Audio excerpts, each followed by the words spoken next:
જય હો દ્વારિકાધીશ ભાઈ. તો ગાડી આપણે એકો મોકલી દીધી ગામમાં, કારણ કે આપણે 2 થેલી સિમેન્ટ અત્યારે જરૂરિયાત વાળો અર્જન્ટમાં તો એ લઈ લીધો. એક ડબ્બો તેલનો લઈ લીધો, આશ્રમ માટે તેલ થઈ ગયું હતું એમાં ખાલી, અને બાકી કઠોળ ને ઘણો બધો સામાન લેવાનો હતો. તો એ બાપુ ગયા હતા ગામમાં, અને નંદી મહારાજે અત્યારે ફોર્મમાં આવી ગયા હતા, નિંદર કરે છે, બેહે છે અને વ્યવસ્થિત થઈ ગયા છે. બપોરનો સમય થઈ ગયો એટલે પહેલા મેં કીધું બધા મિત્રોને જમાડી દે. એને જમાડી દે. બાપુ ગયા હતા ગામમાં, બધું કઠોળ લેવાનું હતું આપણે આશ્રમ માટે, એટલે કઠોળ લઈને પાછા આવી ગયા.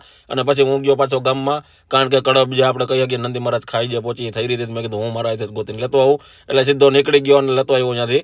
અને પછી અહીંયા થોડું ઘણું સાફ સફાઈનું કામ કરવાનું હતું, એટલે મેં કીધું પેલા અહીંયા થોડુંક સાફ સફાઈ કરી નંદી મહારાજને પાઈ દે પાણી પાઈને ભાઈ જગ્યાની થોડી ઘણી પછી સાફ સફાઈ કરી. બધા મિત્રોને ભાઈ એટલી વિનંતી છે કે બને એટલો વિડીયોને શેર કરી દેજો ખાસ કરીને. અને પછી ભાઈ આપણા કારીગર મિત્રો આવવાના હતા, તો એ આવી ગયા ને ગામમાં થોડો ઘણો સામાન ઘટતો હતો, તો પાછા એ લેવા માટે અમે નીકળી ગયા સીધા ગામમાં. ત્યાંથી આવ્યા પાછા, ત્યાં એક બાપા આપણા નવા આવ્યા હતા. આ બાપા દર અઠવાડિયે આવે છે ને અહીંયા રોકાઈ જાય છે. અને પછી ભાઈ આપણે જો તમે કે કામ ચારે બાજુથી ચાલુ હતું. નંદી મહારાજ આવી ગયા સર્વે કરવા. ત્યાં આ બાજુથી આપણે ભાઈ વાંચડી છે, જેના પગનું આપણે કાર્ય ચાલુ હતું, એ આવી ગયા કે સાઈડ ઉપર કામ તો બરાબર હાલે છે ને.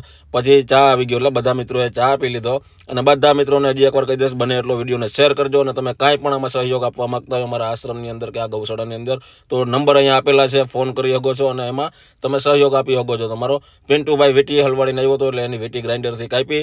ત્યાં દુલા ભગત વયા ગયા પાછા નંદી મહારાજને પાવાનો ટાઈમ થઈ ગયો, એટલે બાપુ આવી ગયા, બધી થારી બનાવીને અંદર રામ બાપાને એને દેવાને કાર્યક્રમ અમારો થોડો ઘણો ચાલુ હતો. પછી ભાઈ હું એકને મૂકવા ગયો અને ઓફિસે મળીએ આવતીકાલે સવારે પાર્ટ 2 ની અંદર. બધા મિત્રોને જય દ્વારિકાધીશ.